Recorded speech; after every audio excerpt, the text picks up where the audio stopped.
Hello students, welcome to ARK education centres. तो आज जो है कि हम लोग पढ़ने वाले हैं जो है कि डीएनए के डबल हेलिक्स मॉडल को। क्या पढ़ने वाले हैं? डीएनए का डबल हेलिक्स मॉडल। क्या पढ़ने वाले हैं? डीएनए का डबल हेलिक्स मॉडल। डीएनए का जो डबल हेलिक्स मॉडल था वो किसने किसने दिया था? वो वाटसन और क्रिक के द्वारा जो है यह प्रस्तावित किया गया था। डीएनए का डबल संरचना या द्विगुणित संरचना जो है कि आपके वाटसन एवं क्रिक द्वारा जो है कि यह प्रस्तावित किया गया था। यह संरचना जो है कि बताता है आपके बारे इसके बारे में तो थोड़ा मैं आपको पहले बता दूं तो स्ट्रक्चर समझा कर बताऊँ। यह संरचना यह कहता है कि इसका जो व्यास होता है या डीएनए का जो व्यास होता है, डीएनए का जो व्यास होता है वह लगभग कितना होता है? 20 एंगस्ट्रॉन होता है। जब इसका व्यास 20 एंगस्ट्रॉन है तो डीएनए की त्रिज्या कितनी हो जाएगी? डीएनए की त्रिज्या क्या हो जाएगी? 10 एंगस्ट्रॉन। ये आपके एग्जाम में पूछे जाने वाले सवाल हैं।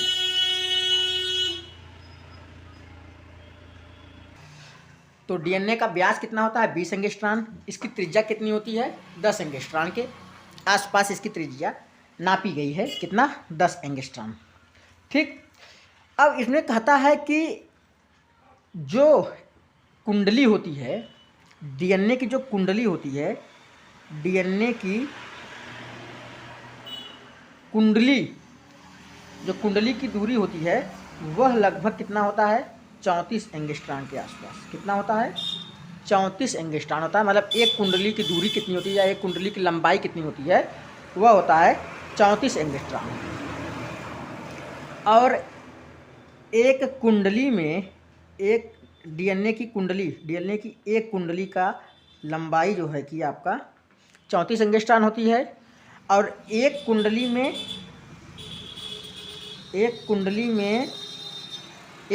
में जो है आपके पाए जाते हैं, एक कुंडली में आपके 10 नाइट्रोजन बेस आपके पाए जाते हैं, नाइट्रोजनी क्षार आपके पाए जाते हैं। 10 नाइट्रोजनी क्षार आपके पाए जाते हैं। कितने? 10 नाइट्रोजनी क्षार पाए जाते हैं। आपको मैं बता दूं कि अभी तक आपने मेरे चैनल को सब्सक्राइब नहीं किया तो चैनल को सब्सक्राइब करें, वीडियो को लाइक करें, साथ ही साथ कमेंट भी करके हमें बताएं कि हमारी वीडियो आपको कैसी लग रही है या आपको किस प्रकार की वीडियो चाहिए। बेल आइकन को जरूर दबाएं ताकि मेरे द्वारा अपलोड किए गए वीडियो को आप तक जरूर पहुँचे और नोटिफिकेशन आपको ज़रूर मिले। आगे चलते हैं, देखते हैं तो आगे क्या है। हम लोगों ने भी पढ़ा कि डीएनए का व्यास 20 एंगस्ट्रॉन, उसकी त्रिज्या 10 एंगस्ट्रॉन, एक कुंडली की लंबाई, डीएनए की एक कुंडली की लंबाई जो है 34 एंगस्ट्रॉन होती है। एक कुंडली में जो है कि नाइट्रोजन बेस की संख्या कितनी होती है? 10 होती है। इतना हम लोगों ने पढ़ा है। अब हम लोग पढ़ते हैं डीएनए की संरचना के बारे में कि डीएनए की किस प्रकार की संरचना जो है कि दर्शाई गई थी वाटसन एवं क्रिक के द्वारा।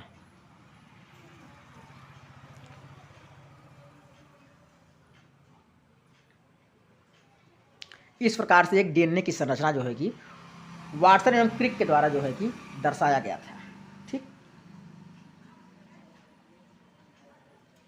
यहाँ पे हम कम से कम में नाइट्रोजनी क्षार दिखा रहे हैं, लेकिन एक कुंडल में जो है कि आपकी नाइट्रोजनी क्षार कम से कम कितने होते हैं? 10 होते हैं। नाइट्रोजनी क्षार की संख्या एक कुंडल में 10 पाई जाती है। कितनी पाई जाती है? 10 पाई जाती है। ये इस प्रकार से इसमें नाइट्रोजनी क्षार व्यवस्थित रहते हैं। नाइट्रोजनी क्षार कैसे व्यवस्थित रहते हैं? ए के साथ हमेशा टी, या टी के साथ हमेशा ए, या जी के साथ हमेशा सी, या सी के साथ हमेशा जी। ऐसे इस प्रकार से ये संरचनाएं जुड़ी रहती हैं। चारगाव के नियम में अभी हम लोगों ने पहले पढ़ा था कि जो नियम होता है वह एडेनिन के साथ हमेशा थायमिन जुड़ता है डबल हाइड्रोजन बॉन्ड के साथ। एडेनिन के साथ हमेशा थायमिन जुड़ता है डबल हाइड्रोजन बॉन्ड के द्वारा, और ग्वानिन के साथ ट्रिपल हाइड्रोजन बॉन्ड के द्वारा जो है हमेशा साइटोसिन जुड़ता है। ये आपको हमने पहले बता दिया था। तो अब ये संरचना आप देख रहे हैं। तो जी के साथ हमेशा क्या होती है? त्रिक हाइड्रोजन बॉन्ड के साथ जो है कि हमेशा साइटोसिन जुड़ा रहता है। या जी के साथ हमेशा सी और ए के साथ हमेशा 3 जुड़ा रहता है, आप इस संरचना में देख सकते हैं। अब ये संरचना में क्या क्या है, डीएनए में क्या क्या है, क्योंकि न्यूक्लियोटाइडेड होती हैं। ये जो रिंग आप देख रहे हैं ये सब किसकी बनी होती हैं, ये पॉली न्यूक्लिएटेड होती हैं। क्या होती हैं, पॉली न्यूक्लिएटेड होती हैं। ये जब ये पॉली न्यूक्लिएटेड होती हैं तो जब ये पॉली न्यूक्लिएटेड होती हैं तो पॉली न्यूक्लिएटेड क्या होते हैं, न्यूक्लियोसाइड और पेंटोस शर्करा से जो है कि मिलकर बने होते हैं। ठीक, न्यूक्लियोसाइड और नाइट्रोजनी बेस न्यूक्लियोसाइड और फास्फेट ग्रुप के साथ जो है कि यह न्यूक्लियोटाइड बने होते हैं। और न्यूक्लियोसाइड किससे मिलकर बने होते हैं, नाइट्रोजन क्षार, पेंटोस शर्करा और फास्फेट ग्रुप। इसका मतलब ये हुआ कि नाइट्रोजन बेस पॉलीन्यूक्लियोटेड होते हैं, मतलब न्यूक्लियोटाइड किसके मिलकर होते हैं, नाइट्रोजन बेस से बने होते हैं। दूसरा आपका पेंटोस शर्करा से मिलकर बने होते हैं। तीसरा आपका फास्फेट ग्रुप से मिलकर बने होते हैं। ये इतना चीज़ आप जानते हैं पहले से ही। ठीक, अब हमें ये बताना है कि एक कुंडल की बीच की दूरी कितनी होती है भैया, 34 एंगस्ट्रॉम होती है। एक कुंडल में एन बेस की संख्या मतलब नाइट्रोजन बेस की संख्या कुल 10 होती है। ठीक, अब कहते हैं कि एक डंडे की बीच की दूरी कितनी होती है, एक नाइट्रोजन बेस से लेकर के दूसरे नाइट्रोजन बेस की बीच की दूरी कितनी होती है, 0.34 नैनोमीटर। कितना होती है, 0.34 नैनोमीटर। इसका मतलब ये हो गया कि 3.4 एंगस्ट्रॉम। एक न्यूक्लियोटाइड या एक डंडे के बीच की दूरी, एक दूसरे के डंडे के बीच की दूरी, 10 न्यूक्लियोटाइड पाए जाते हैं तो 10 न्यूक्लियोटाइड में आपस में एक दूसरे से बीच की दूरी कितनी होती है उनकी, 3.4 एंगस्ट्रॉम या 3.34 नैनोमीटर या 0.34 नैनोमीटर कह सकते हैं। ठीक, ये रहा जो है कि डीएनए का डबल हेलिक्स मॉडल वाटसन एवं क्रिक के द्वारा यह जो है कि दर्शाया गया था। वाटसन एवं क्रिक द्वारा जो है कि यह संरचना दर्शाई गई थी। आगे चलते हैं, हम लोग पढ़ते हैं क्या,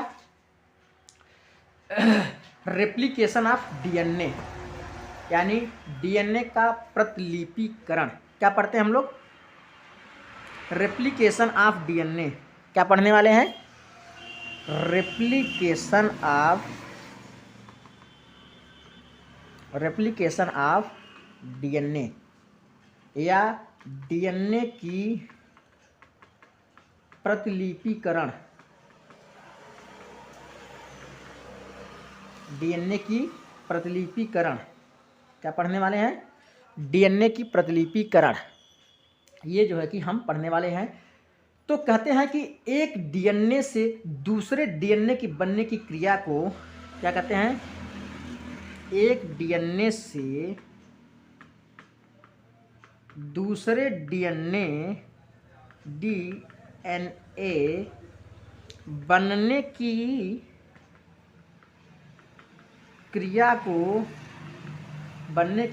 को डीएनए प्रतिलिपिकरण कहते हैं। क्या कहते हैं,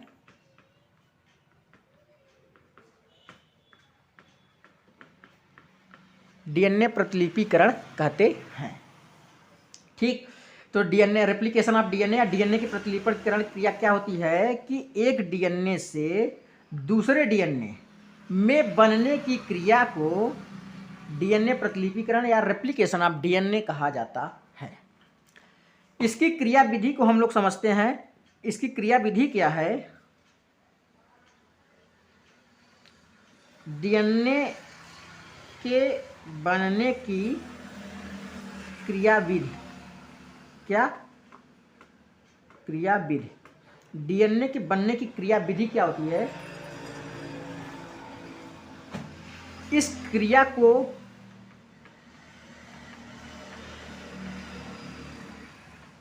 पूरा करने में एंजाइम का हाथ होता है। यदि एंजाइम इस क्रिया में भाग न ले तो डीएनए का रेप्लिकेशन नहीं हो पाता है, डीएनए रेप्लिकेट नहीं कर पाएगा। ठीक, तो सबसे पहले बात करते हैं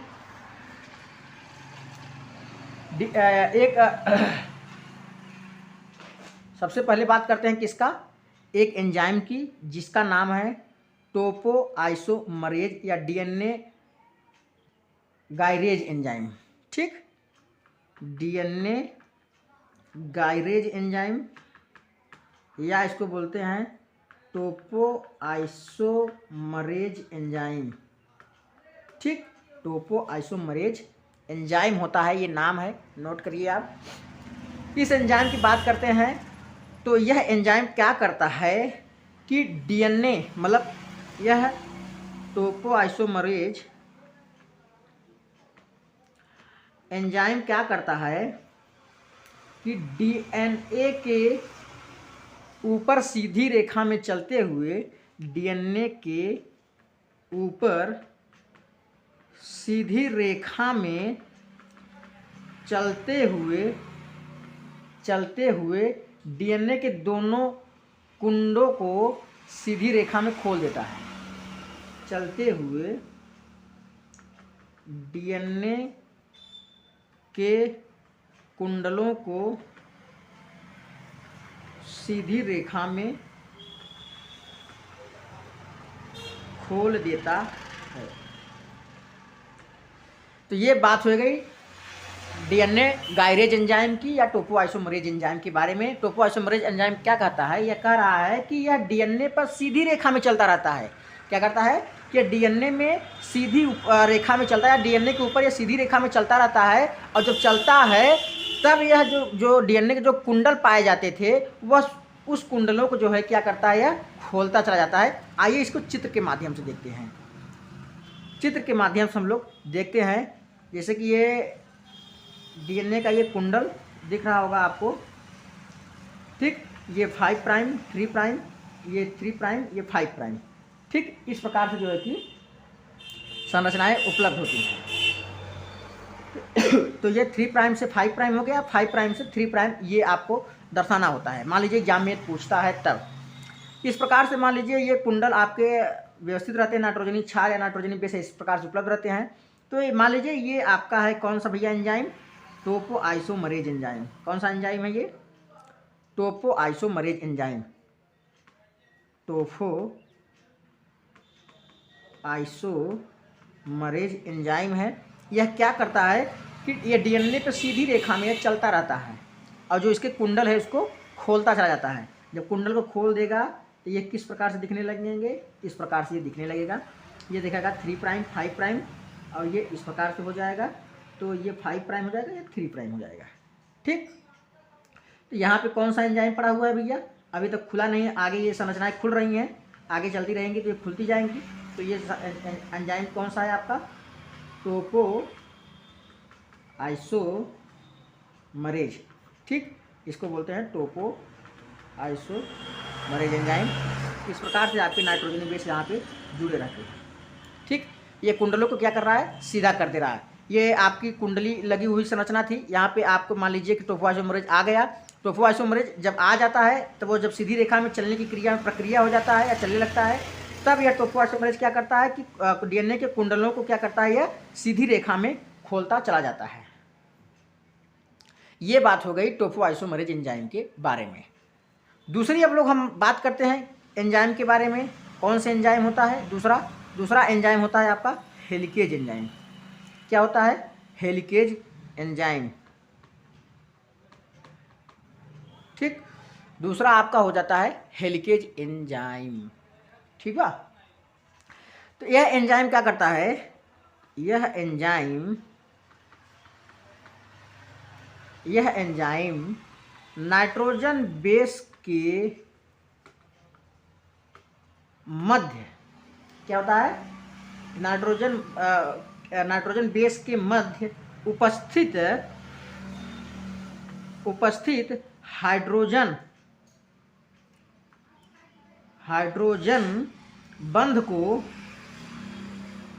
बॉन्ड को तोड़ता है। हमें लगता है आपको हेलिकेज एंजाइम की क्रियाविधि समझ में आ गई होगी। तो हम भी चित्र से आपको बता देते हैं कि यह क्या कर रहा है, हेलिकेज एंजाइम, कि यह एंजाइम जो है कि कुंडलों में उपस्थित नाइट्रोजन बेस के मध्य उपस्थित हाइड्रोजन बांड को तोड़ता चला जाता है। जैसे ही टोफोआइसोमेरेज एंजाइम डीएनए के कुंडलों को सीधी रेखा में करता है, ठीक, जब यह कर देता है तब उसी समय जो है हेलिकेज एंजाइम क्या करता है, जो नाइट्रोजन बेस के अंदर या पास में उपस्थित नाइट्रोजन बेस जिससे जुड़े रहते हैं हाइड्रोजन बॉन्ड के द्वारा, उसको क्या करता है, यह तोड़ देता है। चित्र में समझ लेते हैं, ठीक।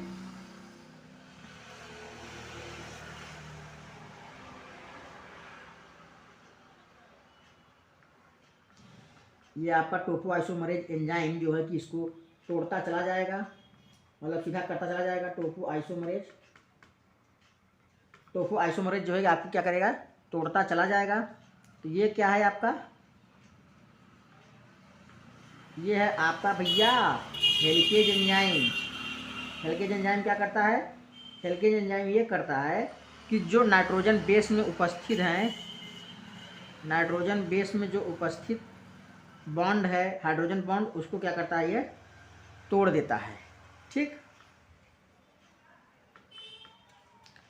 इस प्रकार से जो है कि आगे अपनी क्रियाविधि टोफोआइसोमरेज करता जाएगा, पीछे पीछे जो है आपका हेलिकेज एंजाइम जो है कि नाइट्रोजन बेस के बॉन्ड को तोड़ता चला जाएगा, हाइड्रोजन बॉन्ड को यह तोड़ता चला जाएगा, ठीक। ये हो गया हेलिकेज एंजाइम के कार्य। आगे चलते हैं आरएनए पॉलीमरेज एंजाइम। अब देखते हैं कि आरएनए तीसरा एंजाइम है, ये आरएनए पॉलीमरेज एंजाइम का कार्य क्या है। तो आरएनए पॉलीमरेज कुंडल पर पहुंचता है तथा आरएनए के कुछ खंड बनाता है।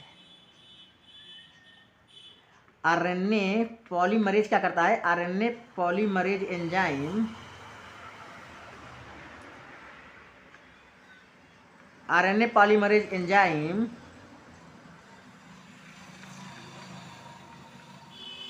कुंडलों पर पहुंचता है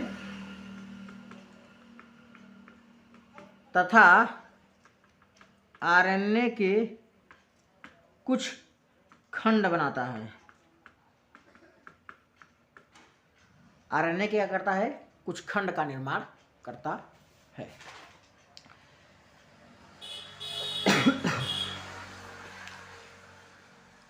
इसके पहले हम लोग पढ़े हैं टोफोआइसोमरेज, हेलिकेज, और तीसरा हम लोग पढ़ रहे हैं आरएनए पॉलीमरेज। आरएनए पॉलीमरेज क्या करता है कि आरएनए पॉलीमरेज कुंडलों पर पहुंचता है और वहां पर आरएनए के कुछ खंड बनाने का निर्माण प्रारंभ कर देता है, ठीक। आरएनए का खंड बनाना स्टार्ट कर देता है। आइए चित्र के माध्यम से आपको दिखा देते हैं कि किस प्रकार से ये बनता है, ठीक। ATGC TACG इस प्रकार से जो है कि ये बनना स्टार्ट कर देते हैं। उसके बाद यहाँ पे T, ये क्रिया आपकी सतत चलती रहेगी, चलती जा रही है। आगे आपके polymerase enzyme, topoisomerase enzyme, helicase enzyme, ये सब आपके कार्य करते चले जाएंगे। यहाँ पर हम बात कर रहे हैं टोफोआइसोमरेज एंजाइम के बारे में। यहाँ पर ये 3 खंडों को ले लेंगे तो हमारा क्या बनेगा, आरएनए पॉलीमरेज हो जाएगा। ये आरएनए पॉलीमरेज एंजाइम की उपस्थिति में क्या बन जाएगा भैया मेरा, टी के साथ हमेशा ए बन जुड़ जाएगा, और सी के साथ 3 बॉन्ड के साथ हमेशा जी जुड़ जाएगा, और ए के साथ डबल बॉन्ड के साथ हमेशा टी जुड़ करके आरएनए पॉलीमरेज जो है कि यह अपना कार्य करते हैं, आरएनए के कुछ खंड बनाना स्टार्ट कर देते हैं। यहीं से आपका एक, मान लीजिए एक खंड आपका ये आरएनए का बन गया है, ठीक। तो ये आपका आरएनए का एक खंड बना हुआ तैयार मिला है, आप चित्र में देख सकते हैं। टी के साथ हमेशा ए, सी के साथ हमेशा जी, और ए के साथ हमेशा टी का खंडन ही आरएनए पॉलीमरेज एंजाइम खंड बना करके आरएनए को दे देता है। आरएनए खंड कुछ प्रकार की आरएनए खंड को निर्माण करता है आरएनए पॉलीमरेज। अब हम बात करने वाले हैं किसकी, डीएनए पॉलीमरेज की।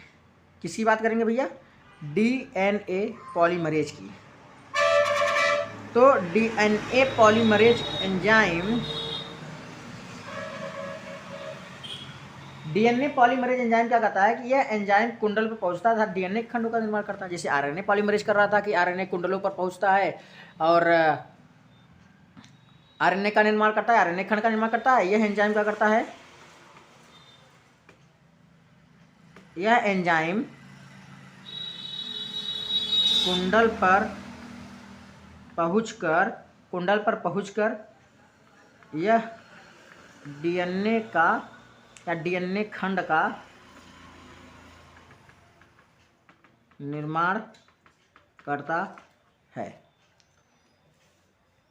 ठीक, ये हो गया आपका डीएनए पॉलीमरेज। डीएनए पॉलीमरेज क्या करता है, यह एंजाइम कुंडल पर पहुंचकर डीएनए खंड का निर्माण करता है। आरएनए पॉलीमरेज क्या करता था कि यह डीएनए के कुंडल पर पहुंच करके आरएनए खंड का निर्माण करता था। चित्र में देख लेते हैं, आपको चित्र में क्या दर्शाया गया है।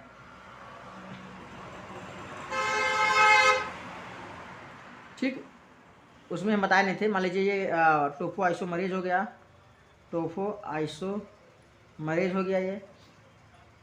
उसके बाद ये आपका जो है कि CGA, इसके साथ G, इसके साथ जी हो गया, इसके साथ C, इसके साथ T। ये आपका बन जाएगा क्या ये बनेगा, ये आरएनए आपका बना था पिछले वाले आरएनए पॉलीमरेज से, तो ये आरएनए पॉलीमरेज हो जाएगा।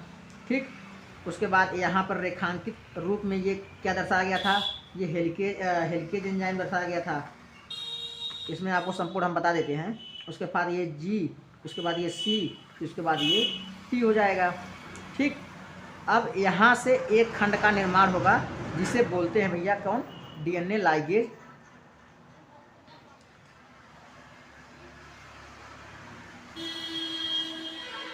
ये 3 प्राइम 5 प्राइम 5 प्राइम 3 प्राइम। ठीक, तो यहाँ पे आपका निर्माण क्या हो जाएगा, A के साथ हमेशा T, T के साथ हमेशा G, G के साथ ट्रिपल बॉन्ड के द्वारा हमेशा C, और C के साथ हमेशा ट्रिपल बॉन्ड के द्वारा G। इस प्रकार से ये भी बन जाता है। एक खंड ये हो जाता है आपका, दूसरा खंड इससे जुड़ जाते हैं। दूसरा खंड क्या रहेगा भैया, A T G C, और उसके बाद G C G, उसके बाद A और T। इस प्रकार से ये जुड़ जाते हैं। जब ये जुड़ जाते हैं तब इस वाले भाग में AT या GC को मिला करके ये डीएनए लाइगेज का निर्माण हो जाता है। ये डीएनए पॉलीमरेज हो जाता है यह, और यह क्या हो जाता है आपका ओकाजाकी खंड हो जाता है। पूरा आपका क्या हो जाता है, ओकाजाकी खंड। ठीक, तो ये रहा आपका डीएनए का निर्माण।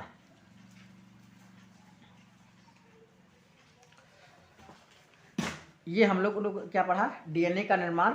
अभी हम और चित्र के माध्यम से आपको और समझाते हैं आगे क्या करता है डीएनए पॉलीमरेज।